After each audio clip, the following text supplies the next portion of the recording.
नमस्कार, अपना प्रदेश उत्तर प्रदेश उत्तराखंड देख रहे हैं आप। मैं हूं आपके साथ पूजा मोहन पांडे। बुलेटिन की शुरुआत करते हुए सबसे पहले आपको बताएंगे, बाहुबली नेता अतीक अहमद को आज बसपा विधायक राजू पाल की हत्याकांड में पेश किया गया था कोर्ट में। इस दौरान सुप्रीम कोर्ट के आदेश पर अतीक अहमद पर आरोप तय किए जाएंगे।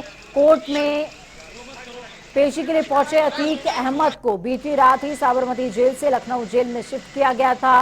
भारी सुरक्षा बल के बीच अतीक अहमद को कोर्ट में पेश भी किया गया। 2017 की अगर बात करें तो जैसे ही योगी आदित्यनाथ मुख्यमंत्री की कुर्सी पर बैठे, वैसे ही अतीक अहमद के बुरे दिन शुरू हो गए। एक के बाद एक ताबड़तोड़ केसेस दर्ज होने लगे और संपत्तियों की कुर्की शुरू हो गई।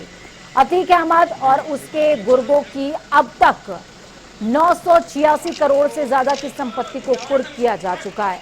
अतीक अहमद के खिलाफ 98 आपराधिक मामले दर्ज हैं। –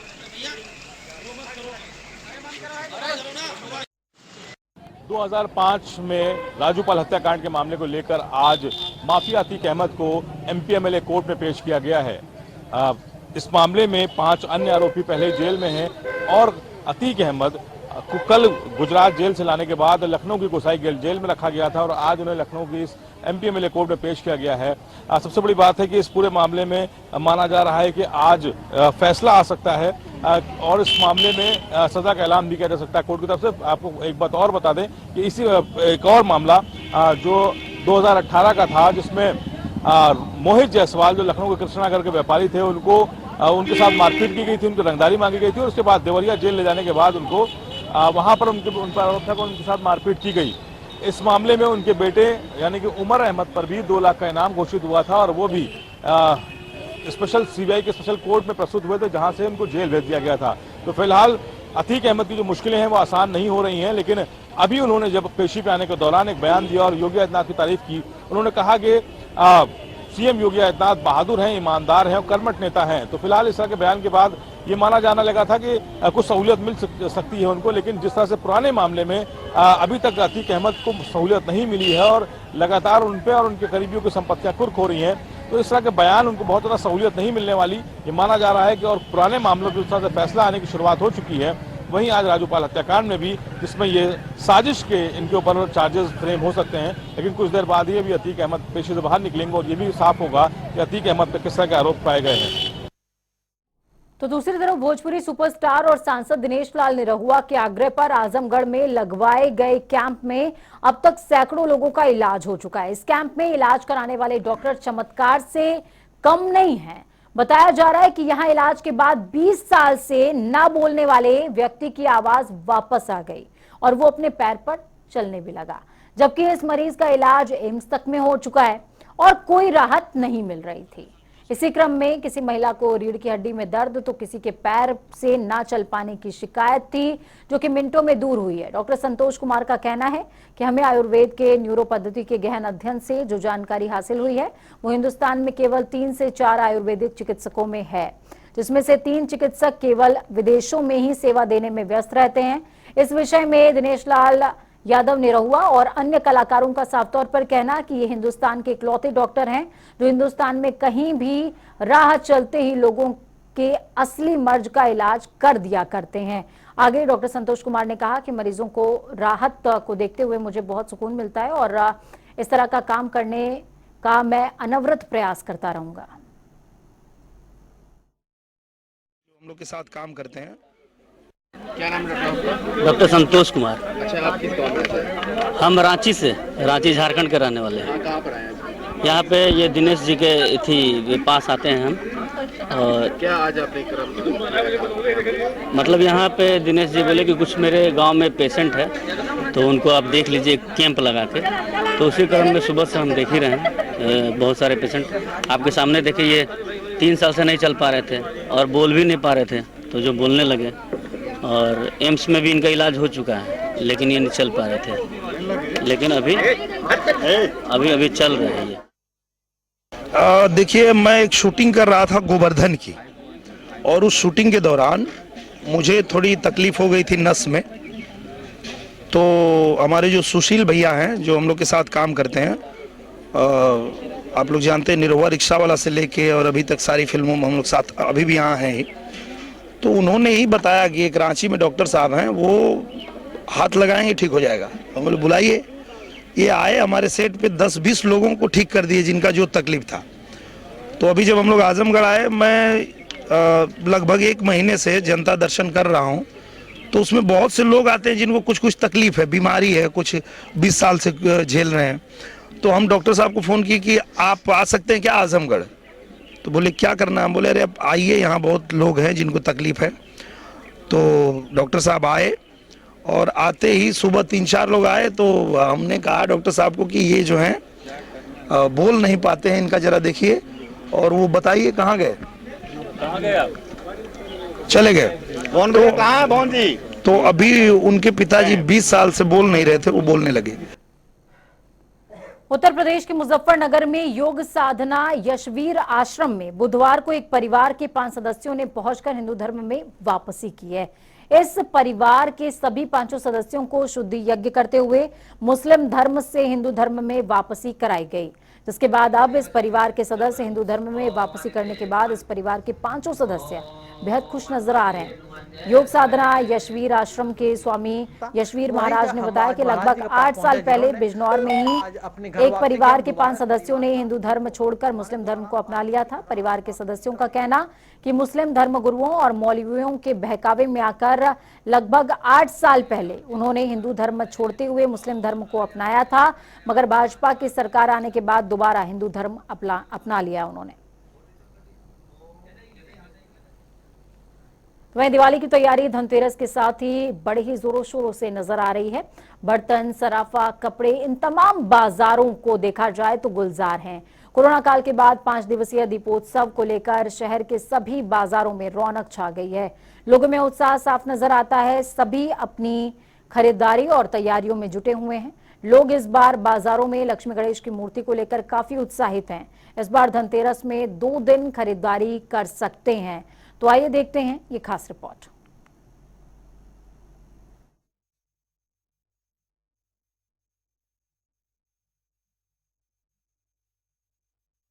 मैम, आप अपना नाम बताइए और आप इस बार दिवाली की शॉपिंग पे क्या खरीदारी का प्लान किया है? मैं रजनी मिश्रा और टीवी परचेज़ करने के लिए आई थी यहाँ पे। और प्लान तो यही है, अब की बार टीवी मुझे लेना है 43 इंच का। तो हर फेस्टिवल में लगता है ना कि कुछ नया आना चाहिए, तो इसलिए। लेकिन वही है कि रेट का थोड़ा सा हर जगह का प्राइस अलग अलग है।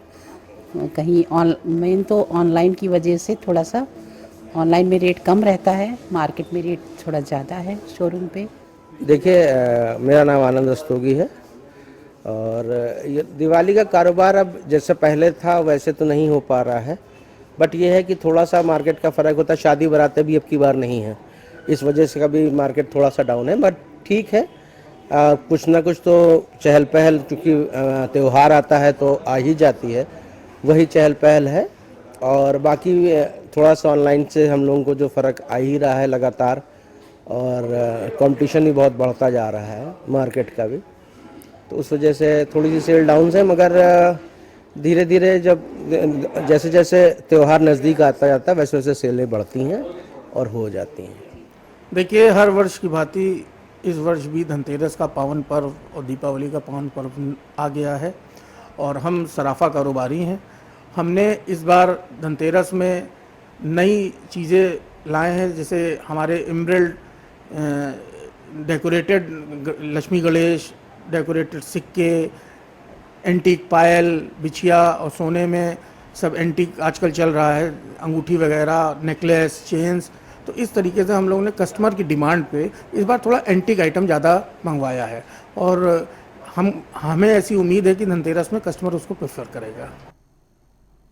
तो आपके लिए बाजार सज चुका है, बस आपको बाजार में पहुंचने की देरी है। वो तमाम चीजें, वो तमाम उम्मीदें आपकी पूरी करने की हर व्यापारी कोशिश कर रहा है। तो वहीं राम की नगरी अयोध्या की अगर बात करें तो दुल्हन की तरह सज रही है। 23 अक्टूबर को होने वाले दीपोत्सव कार्यक्रम में प्रधानमंत्री नरेंद्र मोदी भी शिरकत करने वाले हैं। गौर करने वाली बात यह है कि 5 अगस्त को राम मंदिर शिलान्यास के बाद ये पीएम का दूसरा अयोध्या दौरा होगा। उत्तर प्रदेश पर्यटन विभाग अयोध्या में होने वाले दीपोत्सव कार्यक्रम को भव्य और दिव्य बनाने में जुटा हुआ है। इस दौरान तैयारियों को लेकर पर्यटन मंत्री जयवीर सिंह ने हमारे संवाददाता से खास बातचीत की है और क्या कुछ कहा है, सुनिए। इस वक्त हमारे साथ पर्यटन मंत्री जयवीर सिंह हैं, उनसे ही खास बातचीत करेंगे। सर, अयोध्या दीपोत्सव को लेकर खास तरीके की तैयारियां चल रही हैं। 23 अक्टूबर को प्रधानमंत्री भी आने वाले हैं, लेकिन खास बात यह है कि इस बार क्या कुछ खास देखने को मिलेगा? इस बार तो बहुत खास ही खासा होगा। पहली बार देखने को मिलेगा कि हर जिले से, गांव-गांव से दिए इकट्ठे होकर के अयोध्या पहुंचने का काम हो रहा है। लोगों की आम सहभागिता के उनका भी दिया भगवान राम के चरणों में दीपावली के पावन अवसर पर जलता हुआ नजर आए। ये लोगों का आत्मिक भाव जागृत हो रहा है। लोग पहले हम लोगों का प्रदेश सरकार का लक्ष्य 13 से 14 लाख दियों का था। तो इसलिए था चूंकि 9.5 लाख दियों का हमारा पुराना तो कीर्तिमान था, जिसको मध्य प्रदेश ने 11,31,000 दिए जला करके तोड़ने का काम किया है। निश्चित रूप से हमारा था 13 से 14 लाख दिए हम लोग करेंगे, लेकिन लोगों की सहभागिता, लोगों की आत्मीयता, लोगों का जुड़ाव, लोगों का समर्थन और लोगं का उसमें लगातार जुड़ना, गांव-गांव से इकट्ठे होकर दिए जिले से वहां आना। आज हम लोग 17 लाख से ऊपर दिए कल तक हो चुके हैं और मुझे लगता है कि हम लोग 18 लाख से भी ऊपर दिए जला करके नया विश्व कीर्तिमान बनाने की ओर जा रहे हैं। पहली बार होगा कि भारत के प्रधानमंत्री दीपोत्सव कार्यक्रम में सहभागिता करते हुए साक्षी बनने का काम करेंगे। पहली बार तमाम कीर्तिमान तोड़ने का काम इस बार करेंगे और मैं समझता हूं कि विश्व स्तर पर विश्व गुरु बनने की ओर भारत एक कदम और आगे बढ़ाने में इस कार्यक्रम के द्वारा एक प्रयास करेगा। आपने सही कहा कि अयोध्या दीपोत्सव का प्रधानमंत्री आगाज करेंगे, लेकिन सवाल ये है कि अब जो अयोध्या दीपोत्सव को लेकर अब राजनीतिक रंग भी लेने लगा है। अयोध्या जुबान में ये कहा जा रहा है कि अब राम को जो भाजपा है वो एक वोट की तरह से अब देख रही है। क्या मानते हैं कि अब भाजपा जो है श्री राम भगवान को वोट के रूप में देखने शुरू कर दी है? ये कोई नया आरोप नहीं है। जब हम लोग मंदिर की बात करते थे अयोध्या में, तब भी ये कहते हैं कि रामलला हम आएंगे, मंदिर वहीं बनाएंगे, तारीख नहीं बताएंगे, यही आरोप विपक्ष लगाता था। लेकिन संविधान के दायरे में रहते हुए, माननीय न्यायालय के आदेश का पालन करते हुए हम लोग आज मंदिर, माननीय उच्चतम न्यायालय का आदेश आया और भव्य और दिव्य मंदिर साकार स्वरूप लेता हुआ नजर आ रहा है। आज देश की जो एक आत्मिक भाव था, पूरे देश का सनातन संस्कृति को ताकत देने के लिए, मजबूत करने के लिए और भगवान राम के आदर्शों पर, मूल्यों पर, उनके चरित्र पर चलने का जो काम भारत की सरकार और प्रदेश की सरकार कर रही है, राम राज्य की परिकल्पना साकार करने का काम कर रही है। मैं समझता हूं उसमें विकास भी होता दिखाई पड़ रहा है, उसमें लोक कल्याण हित के कार्य भी होते दिखाई पड़ रहे हैं और भगवान राम के सानिध्य में, उनके आशीर्वाद से दिव्य मंदिर बनने के साथ साथ उनके मूल चरित्र आदर्शों को भी स्थापित करते हुए हम विश्व गुरु बनने की ओर बढ़ रहे हैं। ये सौभाग्य की बात है। आप कह रहे हैं कि हम श्री राम भगवान के आदर्शों पे चल रहे हैं, कहीं ना कहीं आप एक तरीके से तंज भी कस रहे हैं विपक्ष पार्टियों पे कि क्या आप मान रहे हैं कि जो विपक्ष की पार्टियां हैं तमाम, वो राम के आदर्शों पे नहीं चलती हैं, उनका रास्ता अलग है? ये वो क्या करें, हम आरोप कहाँ लगा रहे हैं? वो हम पे आरोप लगा रहे हैं, हमारा कोई आरोप नहीं। देश के रहने वाले हर नागरिक का, जो देश में रहता है, खास रूप से हिंदुस्तान का नागरिक है, हिंदुस्तान की मान्यताएं, परंपराएं, संस्कार, सनातन धर्म, उसकी नैतिकता में मैं समझता हूं कि आज भारत में रहने वाला कोई भी भारतीय का दायित्व है, उसका कर्तव्य है, उसके अवधारणा, और मैं समझता हूँ आत्मा की आवाज भी है कि भगवान राम के आदर्शों पर, चरित्र पर चलते हुए देश को गौरवशाली भविष्य प्रदान करने में अपना सहयोग करें। पर्यटन मंत्री हैं, राजनीति भी सवाल किया मैंने, एक पर्यटन से भी जुड़ा एक सवाल है। लगातार पर्यटक वहां पे बढ़ते जा रहे हैं, आबादी बढ़ रही है, काशी विश्वनाथ के बाद आगरा, आगरा के बाद अयोध्या। खास तौर पे पर्यटन को लेके जो पर्यटक आ रहे हैं तमाम देशों के, अंतर्राष्ट्रीय स्तर पर अगर देखा जाए तो अयोध्या का एक अलग रूप है, अलग छवि है। लेकिन अब जो पर्यटक आएंगे उनके लिए क्या खास इंतजाम किया गया कि जब वो जाए यहाँ से तो हिंदुस्तान की बदलती तस्वीर लेकर जाएं? जब भी कोई पर्यटक अयोध्या आएगा और जब तक भगवान राम का मंदिर भव्य दिव्य रूप में अपना साकार स्वरूप पूरा करेगा, तब तक हम लोग 6 प्रवेश द्वार चिन्हित किए हैं जहां से पर्यटक प्रवेश करेगा। वहां लगभग 10-10 हेक्टेयर की हम लोग जमीन पर्यटन विभाग अपनी खुद खरीद के तैयार कर रहा है, जहां गरीब पर्यटकों के लिए, जो मध्य वर्गीय गरीब पर्यटक है, 350 रुपए में ठहरने से लेकर खाने तक की 24 घंटे की व्यवस्था करेगा। वहाँ हम CNG 350 रुपए, 350 रुपए में अयोध्या के कितने दायरे में रहेगा ये? जहाँ जहाँ प्रवेश द्वार है, सीमा जहाँ से प्रवेश अयोध्या का करेंगे वहाँ हम वो चिन्हित कर लिए स्थान। साथ ही साथ वहाँ पे हम CNG पेट्रोल डीजल की सारी व्यवस्था वहाँ होगी, पार्किंग की व्यवस्था होगी, सारी जन सुविधाएं वहाँ होंगी। बहुत आकर्षण का केंद्र कर करके उसको प्रवेश करते ही महसूस होगा कि हम वास्तविक राम राज्य के अंदर प्रवेश करने जा रहे हैं। तो माना जाए कि इस बार भी अयोध्या जो है वो विश्व रिकॉर्ड के लिए तैयार है। 100% विश्व रिकॉर्ड ही नहीं बनेगा। लोगों को लगेगा त्रेता युग में जब भगवान राम लंका पर विजय प्राप्त करके आए थे, उस तरह की दीपावली का त्रेता युग का राम राज्य का परिकल्पना साकार होती हुई नजर आएगी। विश्व रिकॉर्ड बनाएंगे। 10 देशों की रामलीला की टीम वहां भाग ले रही है, 9 प्रांतों की रामलीला की टीम वहां भाग ले रही है। भव्यता और दिव्यता का अनूठा उदाहरण प्रस्तुत करेगा और ऐतिहासिक रूप से अयोध्या दीपोत्सव कार्यक्रम मनाता हुआ नजर आएगा। बहुत बहुत धन्यवाद जयवीर जी।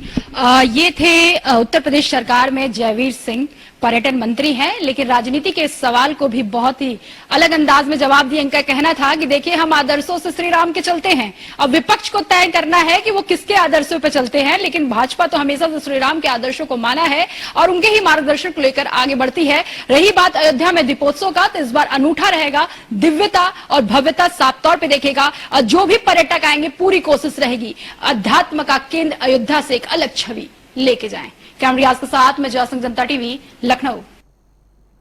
तो अयोध्या में जाना आपने किस तरीके से दीपोत्सव की तैयारी है।